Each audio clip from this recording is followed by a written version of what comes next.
আমি আজকে দুন্দুল চিংড়ি মাছ দিয়ে রান্না করব। এগুলোকে দুন্দুল বলে। আমি একটু কেটে নিই দুন্দুলগুলো দিয়ে দিলাম, একটু কাঁঠালের দানা দিলাম। চিংড়ি মাছ দিয়ে আজকে বানাবো এটা। এবার শুকনো লঙ্কার গুঁড়া দিয়ে দিলাম, জিরার গুঁড়া দিয়ে দিলাম,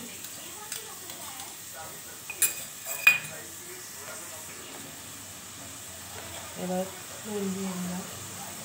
এর নাম হচ্ছে দুন্দুল, চিংড়ি মাছ দিয়ে বানাচ্ছি আমরা।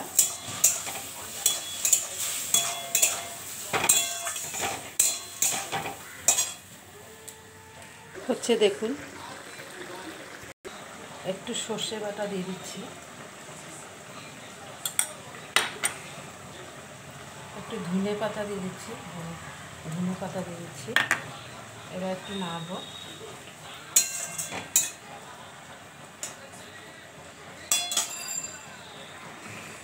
গ্যাস বন্ধ করে দিয়ে হয়ে গেছে, নামিয়ে দিচ্ছি। এই যে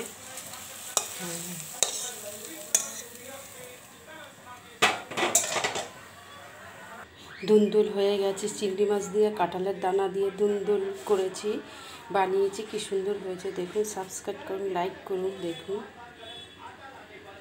দেখে মনে হচ্ছে টেস্টি হবে।